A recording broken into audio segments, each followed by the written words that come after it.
अस्सलाम वालेकुम everyone, welcome back to my channel. क्या हाल चाल है? आई होप सब ठीक ठाक होंगे। अल्हम्दुलिल्लाह मैं भी ठीक ठाक हूँ। आज हम बनाएंगे ग्रीन पुलाव, ग्रीन मटर पुलाव। मटर पुलाव तो आपने बहुत खाए होंगे, लेकिन ग्रीन मटर पुलाव नहीं खाया होगा। ये बहुत ही मज़े का बनता है। तो चले बनाना शुरू करते हैं। इससे पहले अगर आपने मेरे चैनल को सब्सक्राइब नहीं किया है तो प्लीज़ जल्दी से सब्सक्राइब कर लें और साथ में लगे बेल आइकॉन पे लाजमी प्रेस करें, ताकि मेरी नई आने वाली वीडियो का नोटिफिकेशन सबसे पहले आप तक पहुंचे। जी तो चलें पुलाव बनाना शुरू करते हैं। पुलाव बनाने के लिए यहाँ मैंने एक पतीले में 1 कप कुकिंग ऑयल शामिल किया है और इसको हम अच्छी तरह से गर्म करेंगे।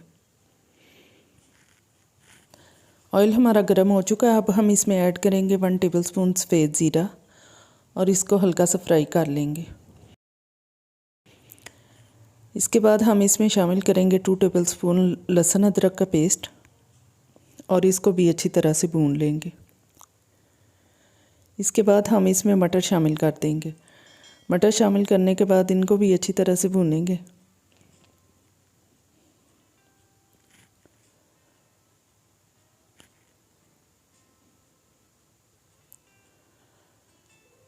इसके बाद हम इसमें शामिल करेंगे सब्ज़ मिर्चें, कुटी हुई सब्ज़ मिर्चें शामिल करके इनको भी अच्छी तरह भून लेंगे।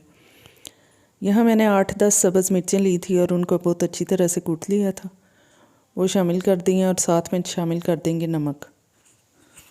जी तो अब हम इसमें शामिल करेंगे सब्ज़ धनिया।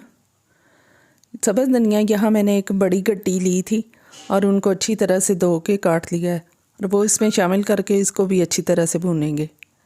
धनिया आपने भी ज़्यादा ही शामिल करना है, इसी से इनका टेस्ट बनता है चावलों का। इसके बाद हम इसमें पानी शामिल कर देंगे और इसको ढक के पानी के उबलने तक छोड़ देंगे। जी तो पानी हमारा उबल चुका है। अब हम इसमें अपने चावल शामिल करेंगे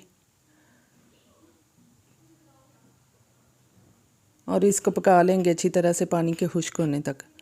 जब पानी खुश्क हो जाए तो 5 मिनट के लिए दम पे रखेंगे। पानी हमारा खुश्क हो चुका है। अब हमने 5 मिनट के लिए इसको दम पे रखना है। तो जी हमारा ग्रीन पुलाव मज़ेदार सा तैयार है। आप भी ज़रूर ट्राई कीजिएगा, बहुत ही मज़े का बनता है। अगर आपको मेरी वीडियो पसंद आई है तो प्लीज़ इसको लाइक करें और अपने दोस्तों में शेयर करें। इसके साथ ही मुझे इजाज़त दीजिए। अल्लाह हाफिज़।